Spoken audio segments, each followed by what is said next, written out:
Will you be free this next weekend? For once, come over to our house. I gladly accepted the offer from my son, Ethan, and eagerly anticipated that day. On the other hand, Ethan texted me that day. He promised to return shortly, but he had an important business to attend to. For now, he wanted me to unwind there. Finally, I arrived in front of their house after traveling by train and cab. The door didn't open right away when I hit the intercom. My granddaughter, Clara, finally showed up. I said, "Hello, Clara." She motioned for me to get closer, urgently. "Just a little while." "Enter this way," she murmured. Clara shoved me into the back room and appeared agitated for some reason. She said, "Grandma, get out through the back door quietly so Mom can't find you." Clara only told me it was important to keep her mom from finding out when I questioned why, and with that she returned to the living room. I stayed still, figuring we were playing hide and seek. At that moment, Sarah, the wife of my son, came out of the restroom just in front of the storage area. "Clara, is your grandmother here yet?" she inquired. "Not quite," Clara answered. With a quick snap of her tongue, Sarah picked up her phone. "The hag hasn't made an appearance at all. Cannot barely maintain time. It's her last chance. I guess it's time for a generational change." Was I really being called that old hag by her? The startling discovery, however, didn't stop there. Sarah started talking about something really unexpected. "My name is Amelia River. It's a lovely holiday today, and outside my window I can hear birds tweeting. I pull open the curtains, put together my look, and make my way from the too large bedroom to the smaller room at the rear. The smiling image of my late spouse greets me as I open the door. He died a few years ago in an accident. I was so distraught at the moment that I was unable to function. However, with support from my son Ethan and his spouse Sarah, I've been able to work a full-time job and have a regular life. Above all, I can't let myself down here, especially for my elementary school-age granddaughter Clara." I closed my eyes and clasped my hands in front of the photo. My darling husband, who worked so hard to construct this lovely, roomy house for us, may you rest in peace in paradise. I brushed the portrait a little bit and then headed to the living room. Artwork from a floral arrangement class I attend with friends from the neighborhood has been used to adorn this area. It's my pastime right now. They pushed me to enroll in the program after my husband died away, which left me feeling like an empty shell. Now that I'm enrolled, I can't get enough of it. Every time they visit, the Ethan family from the next town also enjoys the flowers. Ethan attended and eventually was employed by an out-of-state institution. Clara was born after he married Sarah. Clara has grown a lot, but she still likes to run around this house, so perhaps its roominess is just right for her. Even though I was by myself, I was able to remain occupied and happy. I'm taking my buddies to a flower arranging lesson today. The living room doorbell chimed as I was getting ready. I yelled, "Coming," and made my way to the door. But before I could get to it, the door opened. "Hi, Mom," Sarah greeted her. I thought, not again. For the last 2 months, Sarah and Clara have been making surprise visits. At first, it was limited to the weekends with advance notice, but nowadays it happens almost every day without any notice. To be honest, since I have my own schedule, it has gotten really old. A short phone call would do. "Happy morning. Yes, the road to get here was quite the one. I'm going to be absent today, Sarah, since I have a flower arranging class. I apologize, but are you going home today?" I raced to stop her going inside the living room. She is free to decide not to go if she feels it is too far. "Oh, that's not to worry about. I'll continue to observe the house, but I will undoubtedly lock up." "Oh, is there lunch available?" Sarah pushed her way into the room without even bothering to listen to what I had to say. In contrast, my granddaughter, Clara, apologized and trailed behind Sarah inside. It was cute to see Sarah observing her, back when she used to adore the floral arrangements with such gusto. However, how did things get to this point? Sarah, pay attention. I've said it several times. Kindly notify me ahead of time so that I may come over, I said. Sarah casually said, well, it would be more trouble to notify you since I'm here anyway. I want no part in dealing with such annoyances. Her eyes were fixed on her smartphone as she sat boldly in the center of the couch. This is how she used to appear at my house, lazy, leaving the cooking to others. Clara shook her head and even offered to help. I don't want to be the annoying mother-in-law, but I can only take so much. I said, oh well, anyway, you should go home because I'm heading out now. How come? We've traveled a long way. Turning us away is awful, Sarah remarked. I've requested notice from you on several occasions, I answered. Surely Clara must be tired too, Sarah replied, leaning down to speak with her. Despite her grin, there was a chilly look in her eyes. After a little pause, Clara said softly, yes. See, your very cute granddaughter is in agreement. Could we just be a bit more understanding? Eventually, Sarah won out, and I had the two of them. I was distracted when I got together with my buddies and held flowers. Putting my resentment at Sarah aside, I couldn't forget Clara's previous look. My pals inquired about the situation after seeing something was off. After I told the tale to a friend, she recommended that I speak with Ethan about it. So I thought I would give Ethan a ring on the way back. Hey, Ethan, have you got a moment? Yes, Mom. What is happening? It concerns Sarah, I said. I informed Ethan that Clara appeared depressed, and that Sarah and Clara had been coming over more often lately without prior notice. Ethan was taken aback at first, but he listened carefully and offered an honest apology. Mom, I apologize. I was completely ignorant. I will speak with Sarah to ensure that she does not visit without informing you. I swear. I'm grateful. However, what's happening to Clara? I inquired. To be honest, I don't know. Clara behaves nicely and is happy to have me around. Ethan said, she doesn't appear like what you described. I understand. Perhaps it's just while she's with Sarah, I proposed. I'll watch them carefully and try not to leave them alone together, but I don't know why. Yes, that is a wise decision. Nothing bad would ever happen to Clara. Well, they won't be alone as much because school will start shortly. If something comes up, I will notify you. Be careful. I then hung up on Ethan and left for home.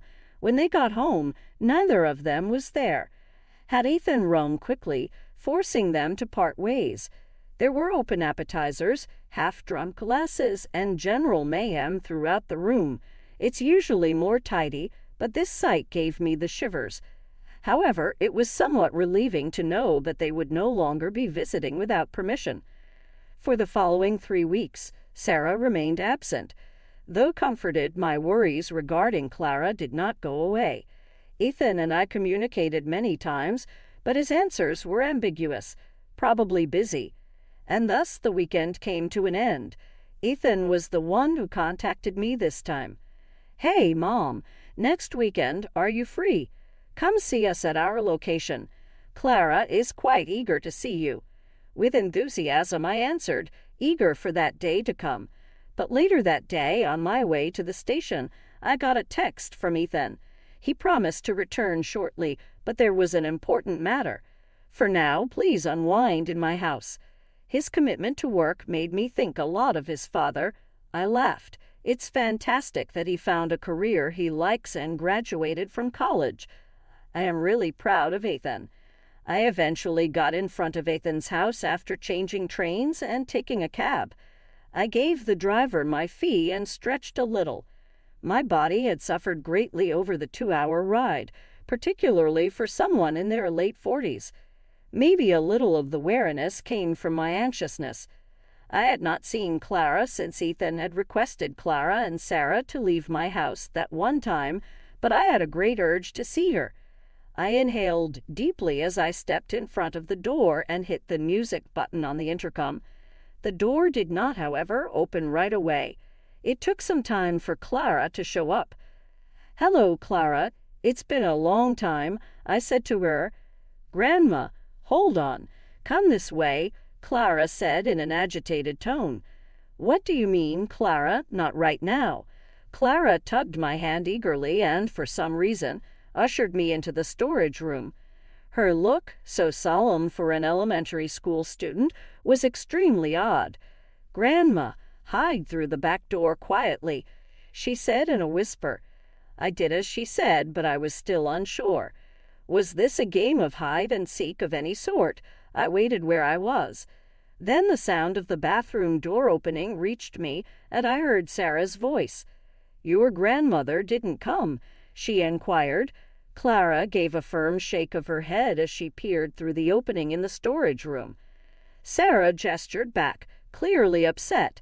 They were exchanging nothing but silence. Sarah pulled out her smartphone and started a conversation. "Hello, I apologize for the delay in getting back to you, but I can only talk for so long," she remarked. They talked further, catching up on things like supper previous night and how hectic work had been. Sarah had to have been talking to a buddy on the phone. I called the intercom, but maybe that's why she hadn't arrived at the front door. I could not just hang out in the storage room forever, even if it would be a bit uncomfortable. I could hear Sarah chatting earnestly as I moved. "That old woman hasn't made an appearance at all. Cannot barely maintain time. That's it for her. A change in generation is warranted." I stood there frozen. Was I the old hag that she was referring to? Usually she just addresses me as Mom or by my name. Even still, I saw that this was an opportunity to find out Sarah's secret. I thus paid close attention. Then, much to my astonishment, Sarah launched into a totally unanticipated conversation. "Okay, I'm willing to talk for a little. Our previous date was a lot of fun. Isn't that hotel incredible? Very remarkable. I'd want to return there shortly. I'm eager to see you." Her voice became notably different. Her voice was flirty, real excitement in her words. I initially assumed she was speaking with a friend, maybe regarding Ethan. Would she talk over the phone about dates or supper, though? Was this someone else, Ethan being worked on? Not only a buddy, but a man. A shiver went down my spine when I realized this. Trembling, I brought out my smartphone and hit the record button. Sarah went on, "You're incredible. Next, I want a name-brand purse. I'll wear that adorable clothing you mentioned the other day if you get it for me. Anything you want to do is allowed." The information made me queasy. And Clara, her little kid, was right there the entire time. Clara recognized that her mother wasn't acting in a commendable manner, even if she might not completely comprehend. Clara figured there would be a major issue if I bumped across Sarah, who was talking on the phone to someone else. She then commanded me to hide in the storeroom after yanking my hand violently. Clara, who was still in first grade, was unwittingly carrying the burden of her mother's actions as she sat there looking dejected. The elderly hag is too obstinate to live. So that we may live together in harmony, I want her to go as soon as possible and give me that large house. Does she mean my house when she says that large house? What does "too stubborn to survive" entail, in her opinion? I made a strong effort to hold back what I wanted to say. My mouth became parched. It truly is quite frustrating. When I snapped a photo of the inside, she became irate. She appears to be going through menopause. I hope she will take note of my generosity. She kept saying awful things after that, including how my outfit was terrible and the menu was outdated. I was angry and saddened at the same time that she felt that way about me. I massaged my trembling body and reminded myself that staying furious and leaving now would not make things better. For now, I would simply have to put up with it.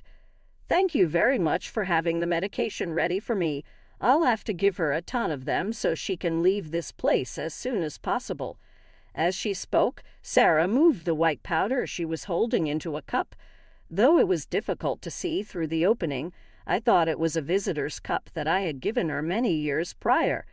It seemed if someone had pressed a knife to my throat.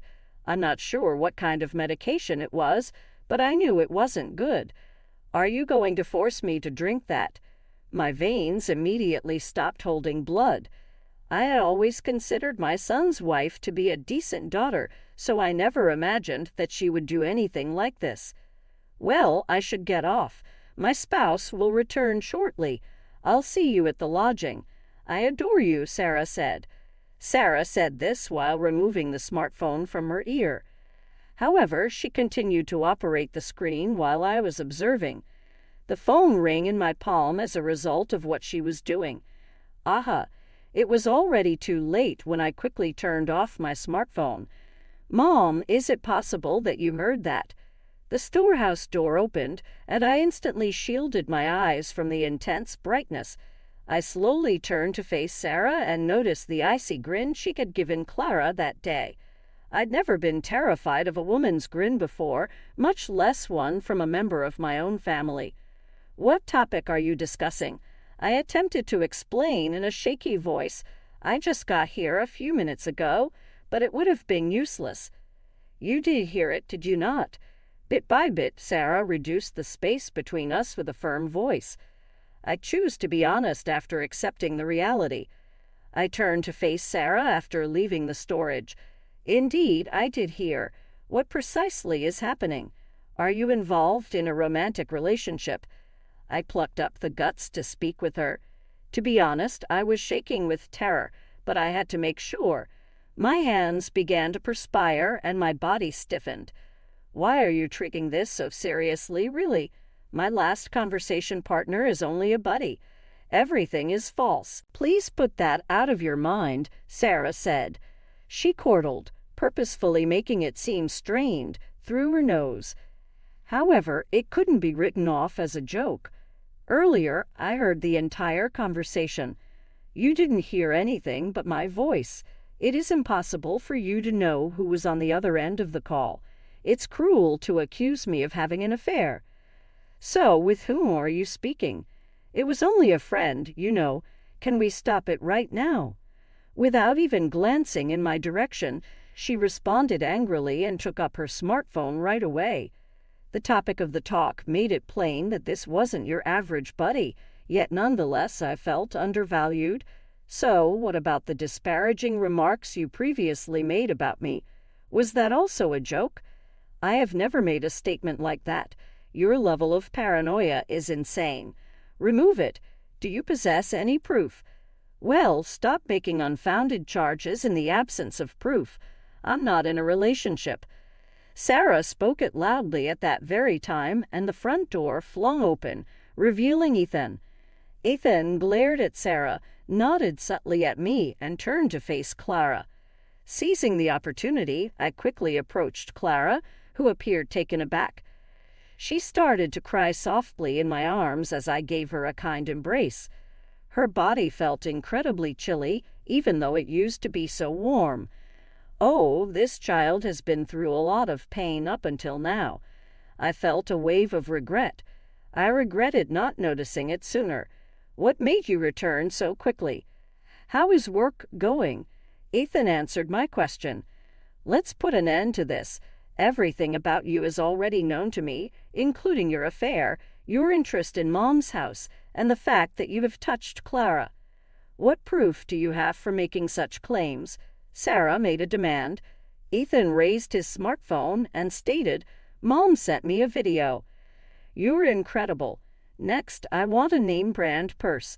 I'll wear that adorable clothing you mentioned the other day if you get it for me. Anything you want to do is allowed. That was it, the exact same sentence that Sarah had just finished. Yes, I had been filming tapes in secret, and I had just shown Ethan one. Ethan had hurried home after completing his business and had precisely timed his entry. You were recording everything. Are you kidding me, please? He is merely a friend. Merely a companion, huh? I guess a friend that engages in activities like these together. After saying that, Ethan took a bunch of pictures out of his suitcase and gave them to Sarah. Why are these with you? Sarah inquired. Sarah was seen strolling with a man in the pictures. The man's hand was around Sarah's waist, and her profile showed that she was happy, not angry. In addition, the structure in the distance was a hotel. It was obvious that this friendship was unlike any other. There were more pictures of the two of them together, holding hands, grinning, and even sharing an embrace while wearing similar necklaces. Sarah's face became whiter as she stared at them. "I was aware of your relationship. You have been acting strangely recently. Clara informed me that you've been gone from home a lot. What did Clara do?" I warmly embraced the little body in my arms. Clara hid her face in my garments, her tiny arms clinging to them to keep her mother's eyes off her. "You, Clara? What are you doing after I expressly ordered you not to say anything? Sarah, what are you doing? You ought to be the one asking the question. What type of conduct is this when a youngster is around? Most likely, you haven't even given Clara's feelings any thought." I was at my breaking point. Mom is always criticizing Dad. We live in a foreign house, and she mistreats me. I quickly went for Clara's garments after hearing those comments. She gave a little wince and raised her top compliantly. Her tummy was covered in multiple nasty bruises, and I had to scowl.